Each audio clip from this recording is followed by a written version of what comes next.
अभी आवास दी गई है, कई किस्त की राशि भी उन तक पहुंची है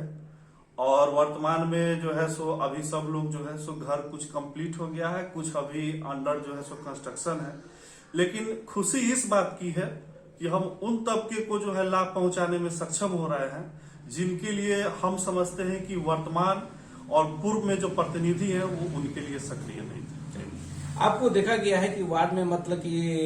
जो जो जो गरीब आदमी हैं और जब बरसात आता है तो उसके घर में पानी प्रवेश कर जाता है, उसमें भी आपको देखा गया कि वहां भी सेवा कर रहे थे और लोग उससे पूछ रहे थे कि हालचाल पूछ रहे थे सारा चीज। तो फिर बरसात का समय आ रहा है, मतलब कि जैसे और सड़कें जर्जर है, नाला का पानी का निकासी नहीं हो पा रहा है, शहर पूरा मतलब कि जो पानी पानी हो जाते हैं शहर जो है से पूरा, और उसका निकासी के लिए भी आप आंदोलन किए थे, उसमें मांग रखे थे सरकार से कि मुजफ्फरपुर शहर से पानी का निकासी हो। तो इसके लिए क्या आप मतलब इस बार फिर मांग कर रहे हैं? वर्तमान की स्थिति है कि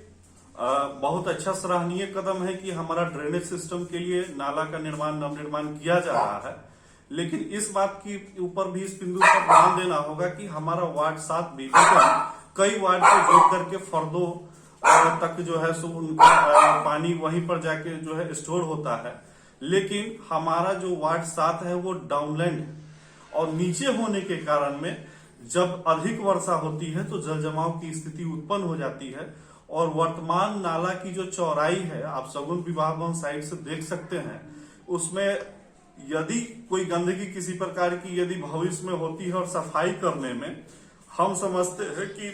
मैनुअल ही हमें करना पड़ेगा। जो वर्तमान में आधुनिक साधन हमारे पास आया है वो उस लाइन से यदि सगुन विवाह भवन की तरफ से देखा जाए तो संभव नहीं है। ये सबसे बड़ी समस्या है। दूसरा बड़ी समस्या है कि वह पानी आ करके और एनएच किनारे जो है सो जमा हो जाएगी तो फिर जो है सो हम लोग का आउट जो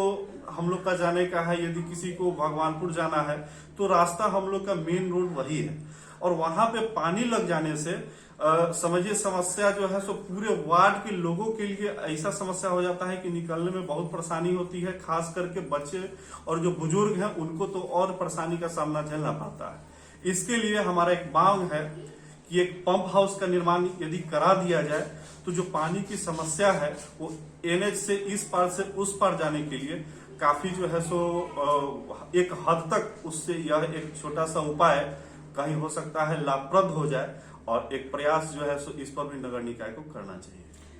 मैट्रिक इंटर के बच्ची मतलब कि पास करती है और उसके बाद में मतलब कि पैसे के कारण नहीं पढ़ पाती, तो उसके लिए आपने लड़ाई लड़ा था और सरकार से मांग रखा था कि उसके लिए सिलाई हो या छोटे छोटे जो उद्योग होते हैं बनाने का वो लहटी उटी हो, इस सब के लिए उद्योग के लिए आप मांग रखे थे। तो क्या उसके लिए मतलब कि क्या मांग कर रहे हैं, ये नहीं हो पा रहा है?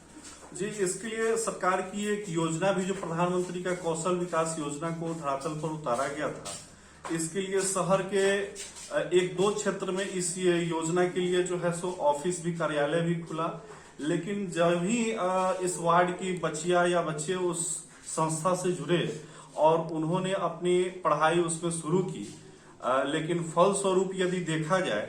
तो ना पढ़ाई उसमें सही से हो पा रही है। इसका सबसे बड़ा कारण है कि वेल ट्रेन टीचर उसमें नहीं है। यदि कंप्यूटर की बात करें तो पहले वेल स्किल्ड जो उसमें टीचर होंगे, वेल डेवलप और वेल ट्रेंड होंगे, वही हमारे बच्चे को बता पाएंगे। सिलाई की व्यवस्था जो है मशीन खरीद लिया जाए और उसके लिए यदि मशीन के चालक ही सही नहीं हो, सिलाई सिखाने वाली जो वहां पे अध्यापक है या शिक्षक है वो सही नहीं हो, तो संस्था से जुड़ करके सर्टिफिकेट लेने से कोई कुछ उस सर्टिफिकेट का मांगता नहीं रह जाएगा, उससे कोई आदमी काम नहीं कर पाएगा। इसलिए हमारा सरकार से एक अनुरोध है